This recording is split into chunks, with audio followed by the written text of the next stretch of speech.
माँ, क्या ये हमारे दूसरे पापा हैं? नंदिनी कई दिनों से देख रही थी उसके दोनों बच्चे बहुत डिस्टर्ब हैं और नंदिनी से भी कुछ खिंचे खिंचे से हैं। जब से उसके पति आर्यन की मौत हुई थी तब से वही अपने बच्चों को संभाल रही थी। आर्यन के एक दोस्त शंकर की मदद से नंदिनी को पति की जॉब मिल गई थी।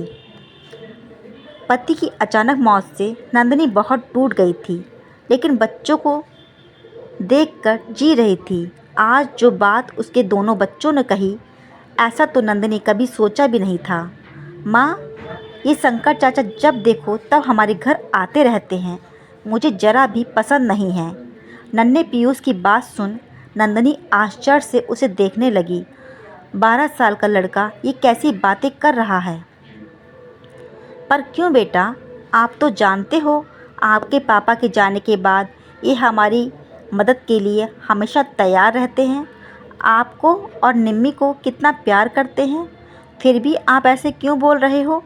नंदिनी पूछा। पीयूष कुछ नहीं बोला और वहाँ से भाग गया।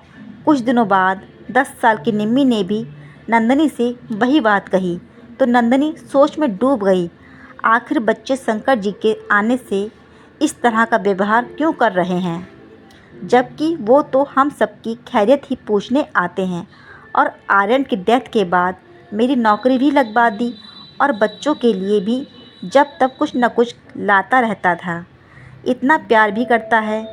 क्या बात है मेरे बच्चों, आखिर आप शंकर चाचा से इतना गुस्सा क्यों हो? आखिर बात क्या है, मुझे तो बताओ। नंदिनी ने दोनों को प्यार से अपने समीप बिठाकर पूछा। माँ, हमारे सारे दोस्त कहते हैं ये तुम्हारे नए पापा हैं क्या, जो तुम्हें स्कूल भी लेने आते हैं?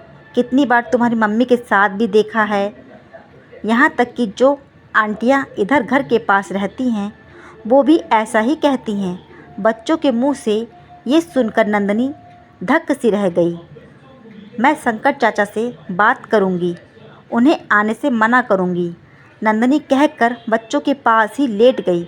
दूसरे दिन जब शंकर आया, शंकर अब से आप यहाँ मत आइएगा, हम अपना ध्यान खुद ही रख लेंगे। आपके आने से लोग बातें बनाते हैं और बच्चों को भी बहुत कुछ कह देते हैं जो मुझे पसंद नहीं आया। नंदिनी ने कहा।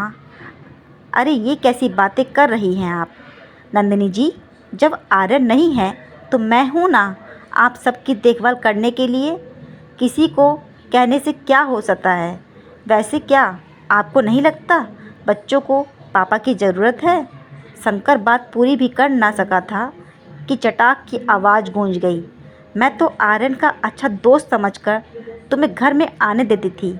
मुझे लगता था तुम सच्चे दिल से हमारे लिए सोचते हो, पर तुम्हारी नीयत तो आखिर तुम भी गिरगिट की तरह रंग बदल कर दिखा ही दिए। सच कहते हैं लोग, कभी भी किसी पर इतना भरोसा नहीं करना चाहिए कि वो आपकी मजबूरी का फ़ायदा उठाकर अपना असली रंग दिखा दें। चले जाओ अभी के अभी यहाँ से, फिर कभी अपनी शक्ल यहाँ मत दिखाना। अकेली हूँ पर कमज़ोर नहीं, याद रखना, नंदिनी ने तमतमाते हुए कहा। शंकर अपना समूह लेकर चल दिया। उसे तो लग रहा था इस तरह प्यार का दिखावा कर वो नंदिनी को अपना बना लेगा और दोनों बच्चे भी उसको प्यार करने लगेंगे। उस दिन के बाद से नंदिनी ने बहुत फूंक फूंक कर कदम रखा। उसकी ज़िंदगी उसके दोनों बच्चे ही थे।